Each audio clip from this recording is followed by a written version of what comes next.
Hi everyone, welcome back once again to Canvas classes. चलिए next question देखते हैं। We have to predict all the alkenes that would be formed by dehydrohalogenation of the following halides with sodium ethoxide. देखिए, जब भी आप elimination reaction करवाते हो तो it is very important to see के बेस कैसा है, राइट? कि बेस स्ट्रॉन्ग है, वीक है, उस पर मैकेनिज्म डिपेंड करता है कि E2 मैकेनिज्म से एलिमिनेशन करवानी है, E1 से करवानी है, E1 CV से करवानी है, राइट? तो यहाँ पर हमारे पास जो बेस है दैट इज सोडियम इथॉक्साइड, जो कि एक स्ट्रॉन्ग बेस है इन इथेनॉल। इसका क्या मतलब होता है? This is alcoholic KOH।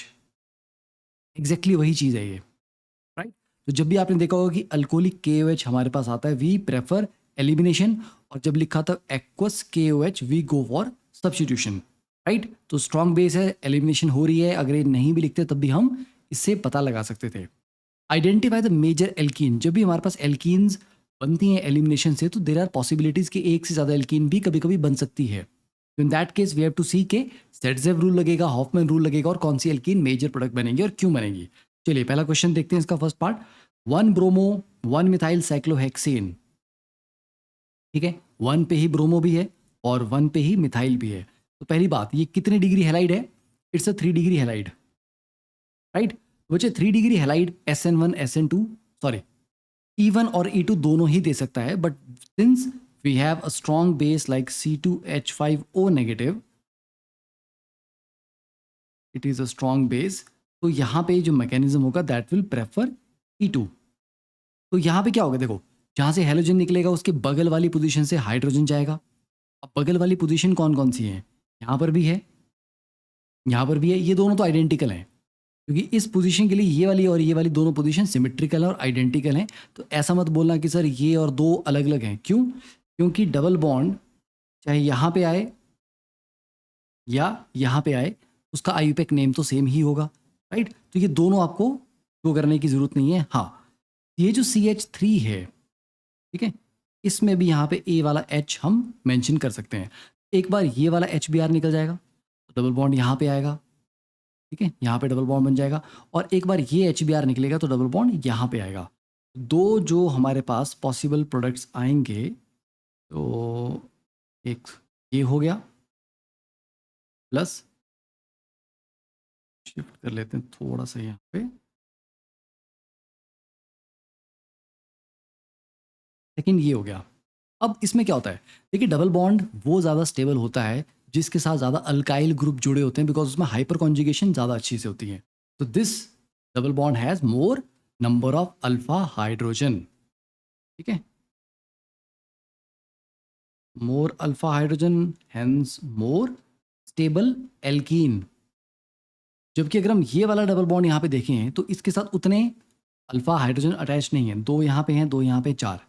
यहाँ पे कितने हैं? इस अल्फा पे दो हैं, इस पे दो हैं, चार, और इस पोजीशन पे तीन और हैं, 7 अल्फा हाइड्रोजन, ठीक है,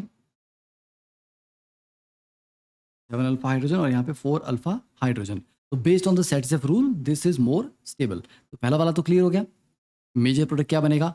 अब इसका सेकंड पार्ट देखते हैं। देखिए, सेकंड पार्ट में 2 क्लोरो 2 मिथाइल ब्यूटेन, ओके, 2 पे ही क्लोरो भी है, 2 पे मिथाइल भी है, एंड इसको हम अगेन ट्रीट कर रहे हैं C2H5O नेगेटिव, स्ट्रॉन्ग बेस। यहाँ पर भी E2 एलिमिनेशन होगी क्योंकि ये 3 डिग्री हेलाइड है, तो 3 डिग्री प्लस स्ट्रॉन्ग बेस हमें E2 एलिमिनेशन देगा। अगर वीक बेस होता तो हम E1 एलिमिनेशन कर सकते थे। अब देखो, क्लोरीन के बगल में कौन कौन सी पोजीशन है जहाँ से हाइड्रोजन को हम रिमूव कर सकते हैं। देखो, क्लोरीन के साथ यहाँ भी मिथाइल है, ये भी मिथाइल है, तो चाहे आप ये वाला H बोलो चाहे ये वाला H बोलो, ये दोनों आइडेंटिकल होंगे, तो किसी एक को ही हम यहाँ पे मेंशन करेंगे, ठीक है। तो देखो, एक बार ये HCl निकल सकता है तो यहाँ पे डबल बॉन्ड आ जाएगा, और दूसरी बार ये HCl निकलेगा तो यहाँ पे डबल बॉन्ड आ सकता है।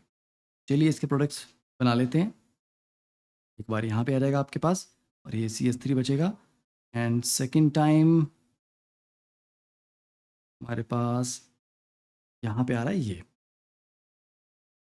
ठीक है, समझ गए। ये तो रहेगा रहेगा ये वाला। अब डबल बॉन्ड कभी इस एंड पे आ जाएगा। आप अगर ज़्यादा कंफ्यूज हो तो उसको नंबरिंग भी आप दे सकते हैं, 1 2 3 4,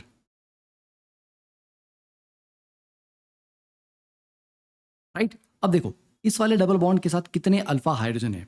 इधर को तो अल्फा कार्बन है नहीं, इधर को CH3 है, राइट? तो वो अल्फा कार्बन हो गया, उसके बाद 3 हाइड्रोजन है और 2 यहाँ पे है। इसके पास है 5 अल्फा हाइड्रोजन। और यहाँ पे अगर डबल बॉन्ड को देखें तो 3 ये 6 और 3 ये 9 अल्फा हाइड्रोजन। तो obviously this one is more stable. Clear हो गया ये? चलिए अब थर्ड पार्ट इसका देखते हैं। 2,2,3 ट्राईमिथाइल 3 ब्रोमोपेंटेन।